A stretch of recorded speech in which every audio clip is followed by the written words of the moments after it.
प्रिय भक्तजन, हरितालिका व्रत की कथा सुनने से पहले हाथ में पुष्प और अक्षत ले लें। कथा इस प्रकार है। सूत जी कहते हैं, मंदार की माला से जिन पार्वती जी का केश पास अलंकृत है और मुंडों की माला से जिन शिव जी की जटा अलंकृत है, जो दिव्य वस्त्र धारण की है और जो दिगंबर हैं, ऐसे श्री पार्वती जी तथा श्री शिव जी को प्रणाम करता हूँ। रमणीक कैलाश पर्वत के शिखर पर बैठी हुई श्री पार्वती जी कहती हैं, हे महेश्वर, हमें कोई गुप्त व्रत या पूजन बताइए जो सब धर्मों से सरल हो, जिसमें परिश्रम भी कम करना पड़े लेकिन फल अधिक मिले। हे नाथ, यदि आप मुझ पर प्रसन्न हो तो यह विधान बताइए। हे प्रभु, किस तप, व्रत या दान से आदि मध्य और अंत रहित आप जैसे महाप्रभु हमको प्राप्त हुए हैं। शिव जी बोले, हे देवी सुनो, मैं तुमको एक व्रत जो मेरा सर्वस्व और छिपाने योग्य है, लेकिन तुम्हारे प्रेम के वशीभूत होकर मैं तुम्हें बतलाता हूँ। शिव जी ने कहा, भारतवर्ष में जैसे नक्षत्रों में चंद्रमा, ग्रहों में सूर्य, वर्णों में ब्राह्मण, देवताओं में विष्णु भगवान, नदियों में गंगा, पुराणों में महाभारत, वेदों में सामवेद और इंद्रियों में मन श्रेष्ठ है, सब पुराणों और वेदों का सर्वस्व जिस तरह कहा गया है, मैं तुम्हें एक प्राचीन व्रत बतलाता हूँ। एकाग्र मन से सुनो। जिस व्रत के प्रभाव से तुमने मेरा आधा आसन प्राप्त किया है, वह मैं तुमको बतलाऊंगा, क्योंकि तुम मेरी अर्धांगिनी हो। भाद्रपद मास में हस्त नक्षत्र से युक्त शुक्ल पक्ष की तृतीया तिथि को उसका अनुष्ठान मात्र करने से स्त्रियां सब पापों से मुक्त हो जाती हैं। हे देवी, तुमने आज से बहुत दिनों पहले हिमालय पर्वत पर इस व्रत को किया था। यह वृतांत मैं तुमसे कहूँगा। पार्वती जी ने पूछा, हे नाथ, मैंने क्यों यह व्रत किया था, यह सब आपके मुख से सुनना चाहती हूँ। उत्तर की ओर एक बड़ा रमणीक और पर्वतों में श्रेष्ठ हिमवान नामक पर्वत था। उसके आसपास तरह तरह की भूमियाँ हैं, तरह तरह के वृक्ष उस पर लगे हुए हैं, नाना प्रकार के पक्षी और अनेक प्रकार के पशु उस पर निवास करते हैं। वहाँ पहुँचकर गंधर्वों के साथ बहुत से देवता, सिद्ध, चारण, पक्षीगण सर्वदा प्रसन्न मन से विचरते हैं।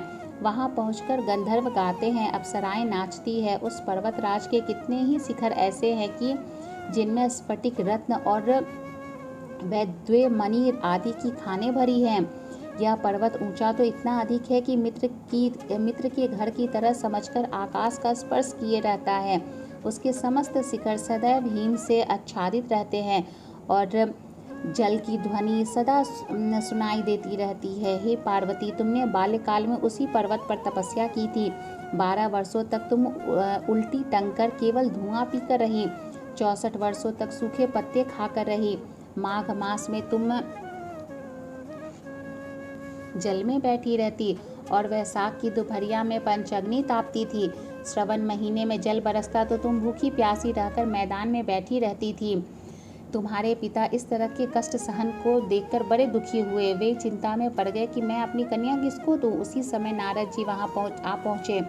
मुनि श्रेष्ठ नारद जी उस समय तुम्हें देखने गए थे। नारद जी को देखकर गिरि ने अर्घ्यपाद, आसन आदि देकर उनकी पूजा की और कहा, हे स्वामी, आप किस लिए आए हैं? मेरा अहोभाग्य है, आपका आगमन मेरे लिए अच्छा है। नारद जी ने कहा, हे पर्वतराज सुनो, मैं भगवान विष्णु का भेजा हुआ आपके पास आया हूँ। आपको चाहिए कि यह योग्य कन्यारत्न किसी योग्य वर को दे। भगवान विष्णु के समान योग्य वर ब्रह्मा, इंद्र और शिव, इनमें से कोई नहीं है। इसलिए मैं यही कहूँगा कि आप अपनी कन्या भगवान विष्णु को ही दे देवे। हिमवान ने कहा, भगवान विष्णु स्वयं मेरी कन्या ले रहे हैं और आप यह संदेश लेकर आए हैं, तो मैं उन्हें अपनी कन्या दूंगा। हिमवान ने की इतनी बात सुनकर मुनिराज नारद आकाश में विलीन हो गए। वे पीताम्बर, शंख, चक्र और गदाधारी भगवान विष्णु के पास पहुँचे। वहाँ हाथ जोड़कर नारद जी ने भगवान विष्णु से कहा, हे देव सुनिए, मैंने आपका विवाह पक्का करा दिया है। उधर हिमवान ने पार्वती के पास जाकर कहा कि हे पुत्री, मैंने तुम्हें भगवान विष्णु को दे डाली। तब पिता की बात सुनकर तुम बिना उत्तर दिए ही अपनी सखी के साथ घर चली गई। वहीं जमीन पर पड़कर तुम बड़ी दुखी होती हुई विलाप करने लगी। तुम इस प्रकार विलाप करती हुई देखकर सखी बोली, तुम क्यों इतनी दुखी हो? इसका कारण बताओ। तुम्हारी जो कुछ इच्छा होगी मैं यथाशक्ति उसको पूरा करने की चेष्टा करूंगी। तुम्हें कोई संशय इसमें कोई संशय नहीं है। पार्वती जी बोली, मेरी जो कुछ अभिलाषा है उसे तुम प्रेम पूर्वक सुनो। मैं एकमात्र शिवजी को अपना पति बनाना चाहती हूँ, इसमें कुछ भी संशय नहीं है। मेरे इस विचार को पिताजी ने ठुकरा दिया है, इससे मैं अपने शरीर को त्याग दूंगी। पार्वती की इस बात को सुनकर सखियों ने कहा कि शरीर का त्याग न करो, चलो किसी ऐसे वन में को चले जहाँ पिता को पता न चले। ऐसी सलाह कर तुम वैसे वन में जा पहुंची। उधर तुम्हारे पिता घर घर तुम्हें खोजने लगे। दूतों द्वारा भी खबर लेने गए कि कौन देवता या किन्नर मेरी पुत्री को हर ले गया है। तो उन्होंने मन ही मन कहा कि मैं नारद जी के आगे प्रतिज्ञा कर चुका हूँ कि अपनी पुत्री भगवान विष्णु को दूंगा। ऐसा सोचते सोचते हिमवान मूर्छित हो गए। गिरिराज को मूर्छित देखकर सब लोग हाहाकार करते दौड़ पड़े। जब होश हुआ तो सब पूछने लगे कि गिरिराज, आप अपनी मूर्छा का कारण बताइए। हिमवान ने कहा, आप लोग मेरे दुख का कारण सुने, ना मालूम कौन मेरी कन्या को हर ले गया है। ऐसा नहीं हुआ तो उसे किसी काले सांप ने काट लिया है या सी खा गए होंगे। हाय हाय, मेरी बेटी कहाँ गई? किसी दुष्ट ने मेरी पुत्री को मार डाला।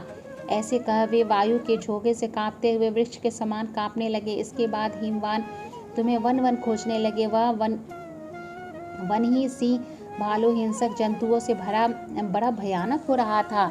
तुम भी अपनी सखियों के साथ उस भयानक वन में चलती चलती एक ऐसी जगह जा पहुंची जहां एक नदी बह रही थी। उसमें रमणीक तट पर एक बड़ी ऐसी कंदरा थी। तुमने उसी कंदरा में आश्रम बना लिया और मेरी एक बालुकामयी प्रतिमा बनाकर अपनी सखियों के साथ निराहार रहकर मेरी आराधना करने लगी। जब भाद्रपद शुक्ल पक्ष की हस्तयुक्त तृतीया तिथि प्राप्त हुई तब तुमने मेरा विधिवत पूजन किया और रात भर जागरण, गीत वाद्यादि से मुझे प्रसन्न करने में बिताया। उस व्रतराज के प्रभाव से मेरा आसन डगमगा उठा, जिससे मैं तत्काल उस स्थान पर जा पहुंचा जहां पर तुम अपनी सखियों के साथ रहती थी। वहां पहुंचकर मैंने तुमसे कहा कि मैं तुम पर प्रसन्न हूँ, बोलो क्या चाहती हो। तुमने कहा, हे मेरे देवता, यदि आप मेरे ऊपर प्रसन्न हैं तो मेरे पति बने। मेरे तथास्तु कहकर कैलाश पर्वत पर वापस आने पर तुमने वह प्रतिमा नदी में प्रवाहित कर दी और सखियों के साथ उस महाव्रत का पारण किया। हिमवान भी तब तक उस वन में तुम्हें खोजते हुए आ पहुँचे। चारों दिशाओं में तुम्हारी खोज करते करते वे व्याकुल हो चुके थे, इसलिए तुम्हारे आश्रम के समीप पहुँचते ही गिर पड़े।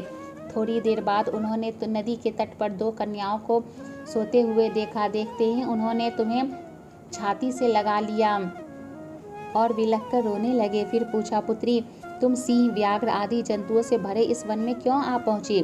पार्वती जी ने उत्तर दिया कि हे पिताजी, मैंने पहले ही अपने आप को शिव जी के हाथों सौंप दिया था। आपने मेरी बात टाल दी, इससे मैं यहाँ चली आई। हिमवान ने संतावना दी कि हे पुत्री, मैं तुम्हारी इच्छा के विरुद्ध कुछ न करूँगा। वे तुम्हें अपने साथ ले घर आए और मेरा साथ तुम्हारा विवाह कर दिए। इसी से तुमने मेरा अर्धासन पाया है। तब से आज तक किसी के सामने मुझे यह व्रत प्रकट करने का अवसर ही नहीं प्राप्त हुआ। हे देवी, मैं यह बताता हूँ कि इस व्रत का हरितालिका नाम क्यों पड़ा। तुमको सखियाँ हर ले गई थी, इसी से हरितालिका नाम पड़ा। पार्वती जी ने कहा, हे प्रभु, आपने नाम तो बताया, अब इसकी विधि भी बताइए। इसका क्या पुण्य है, क्या फल है, यह व्रत कौन करे? श्री शिव जी पार्वती जी से कहते हैं, हे देवी, मैंने समस्त स्त्री जाति की भलाई के लिए यह उत्तम व्रत बतलाया है। जो स्त्री अपने सौभाग्य की रक्षा करना चाहती है वह यह यत्नपूर्वक इस व्रत को करें। केले के खंभे आदि से सुशोभित एक सुंदर मंडप बनावे, उसमें रंग बिरंग के रेशमी कपड़ों में चंदोवा लगावे, चंदन आदि सुगंधित द्रव्यों से वह मंडप लिपवाए। फिर शंख, भेरी, मृदंग आदि बाजे बजाते हुए बहुत से लोग एकत्रित होकर तरह तरह के मंगलाचार करते हुए उस मंडप में पार्वती और शिव जी की प्रतिमा स्थापित करें। उस रोज दिन भर उपवास कर बहुत से सुगंधित फूल, सुगंध और मनोहर धूप, नाना प्रकार के नैवेद्य आदि एकत्र कर मेरी पूजा करे और रात भर जागरण करे। ऊपर जो जो वस्तुएं गिनाई गई है उसके अतिरिक्त नारियल, सुपारी, जंबीरी, नींबू, लौंग, अनार, नारंगी आदि जो जो फल प्राप्त हो सके उन्हें इकट्ठा कर ले। उस ऋतु में जो फल तथा फूल मिल सके विशेष रूप से रखे। उसके बाद धूप दीपादि से पूजन कर प्रार्थना करे, हे शिवे, हे शिवरूपनी, हे मंगले, सब अर्थों को देने वाली हे देवी, हे शिवरूपे, आपको नमस्कार है। हे शिवरूपे, आपको सदा के लिए नमस्कार है। हे ब्रह्मरूपनी, आपको नमस्कार है। हे जगदात्री, आपको नमस्कार है।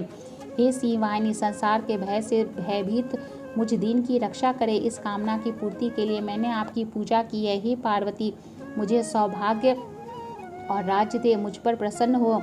उन्हीं मंत्रों से पार्वती तथा शिव जी की पूजा करे। तदंतर विधि पूर्वक कथा सुने और ब्राह्मण को वस्त्र, गौ, श्रवण आदि देवे।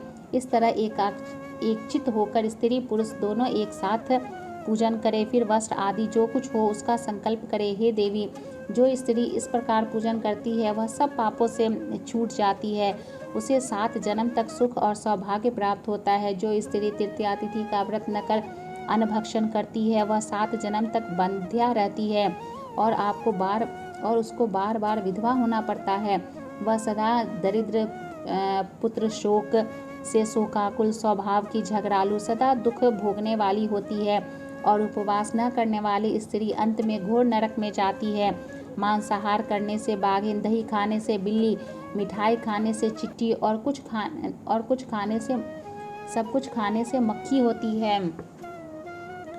तीज को अन्न खाने से सुकरी, फल खाने से बंदरिया, पानी पीने से जोक, दूध पीने से सांपिन, उस रोज सोने से अजगरी और पति को धोखा देने से मुर्गी होती है। इसलिए सभी स्त्रियां व्रत अवश्य करें। दूसरे दिन स्वर्ण, चांदी, तांबा अथवा बांस के पात्र में अन्न भरकर ब्राह्मण को दान दे और पारण करे। जो स्त्री इस प्रकार व्रत करती है वह मेरे समान पति पाती है और जब वह मरने लगती है तो तुम्हारे समान उसका रूप हो जाता है। उसे सब प्रकार के सांसारिक भोग और सायुज्य मुक्ति मिल जाती है। इस हरितालिका की व्रत कथा मात्र सुन लेने से प्राणी को 1000 अश्वमेध और सैकड़ों वाजपेय यज्ञ करने का फल प्राप्त होता है। हे देवी, मैंने यह सब व्रत में उत्तम व्रत बतलाया है जिसके करने से प्राणी सब पापों से छूट जाता है। इसमें कुछ भी संशय नहीं है। बोलो शिव जी की जय, पार्वती मैया की जय, गणेश जी महाराज की जय, कार्तिकेय देवता की जय।